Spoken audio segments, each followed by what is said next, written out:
Vamos a realizar ahora la experiencia de la calibración de un termopar. El termopar está conformado por dos metales, aquí tenemos uno, aquí tenemos el otro, de hecho son iguales. En estos dos metales, este es tipo K, están soldados en su extremo, como se ve en la parte interior, y esa soldadura, si tiene una temperatura diferente al extremo que está conectado, genera una fuerza electromotriz que se puede medir en milivoltios.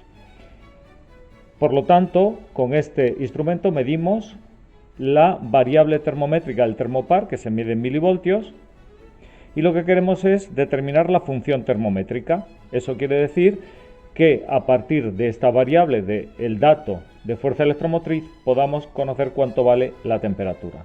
Esa función está programada en este otro sistema, en este termómetro digital, que nos da ya la temperatura, pero realmente recibe una señal eléctrica porque también tenemos un termistor.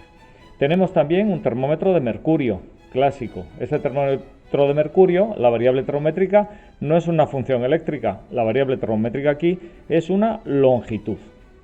Por lo tanto, la dilatación del mercurio, cuando varía la temperatura, varía su longitud y hay una correspondencia. Y esa correspondencia, que es la función termométrica, lo da la escala que tiene pintada detrás, que es lineal. En el rango que vamos a medir, el termopar también va a ser bastante lineal. Entonces, ¿qué tenemos que hacer? Tenemos un sistema que tenemos que garantizar que su temperatura sea homogénea en todos los puntos de contacto de todos los termómetros.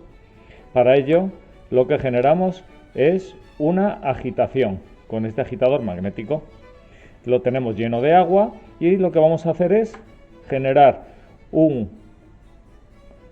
la mufla calefactora, darle calor al agua para que aumente la temperatura, distribuya la energía y la temperatura sea homogénea, y según vaya variando la temperatura vamos haciendo las diferentes medidas de los registros.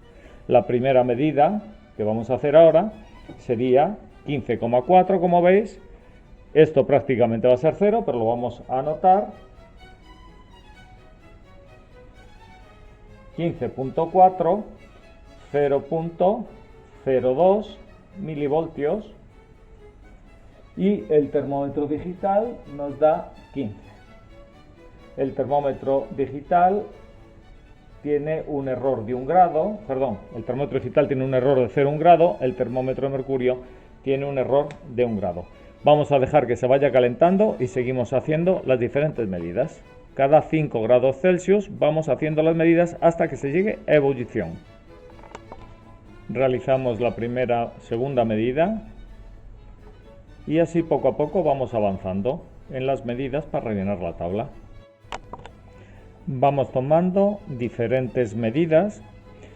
Como veis, no tenemos por qué tomarlas justo en el punto exacto.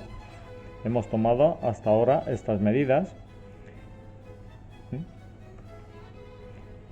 Tenéis que tener en cuenta que, tal y como estamos escribiendo la tabla, el error en la temperatura del termómetro de mercurio es 1 grado, 0,1, una décima de grado en el digital y una centésima de milivoltio en el polímetro. Continuamos realizando las medidas, más o menos cada 5 grados Celsius. Seguimos realizando las medidas. Como veis, no tienen por qué ser en los puntos exactos. Y después lo que realizaremos es una representación gráfica de las mismas y un ajuste lineal por mínimos cuadrados de la función de calibración del termopar. De momento seguimos tomando datos hasta que llegue a ebullición. En el momento que llegue a ebullición tomaremos esa temperatura de ebullición para, a partir de las tablas, verificar cuál es la presión atmosférica del laboratorio en estos momentos.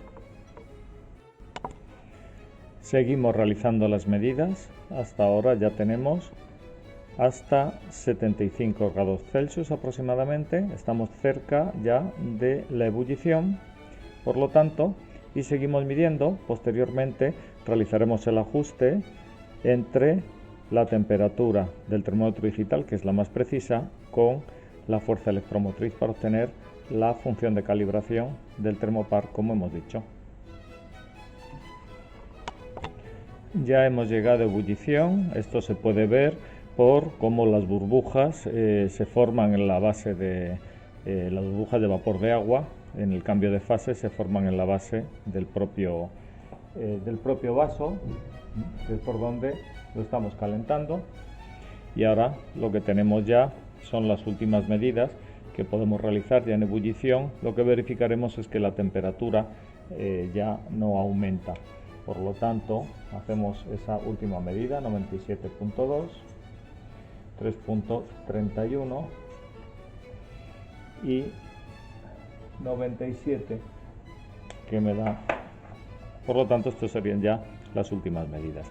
En definitiva, tendremos una colección de medidas que ahora tendremos que pasar a representar gráficamente, que será, como hemos visto, serán este conjunto de medidas más la medida hasta la ebullición. Bueno, pues con esto ya hemos terminado. Debemos de apagar todos los sistemas, dejarlo recogido y no olvidar, tener cuidado de que no nos quememos con las zonas calientes, y los instrumentos que hemos tocado, limpiarlos con gel hidroalcohólico para el próximo alumno que venga, que pueda trabajar con seguridad.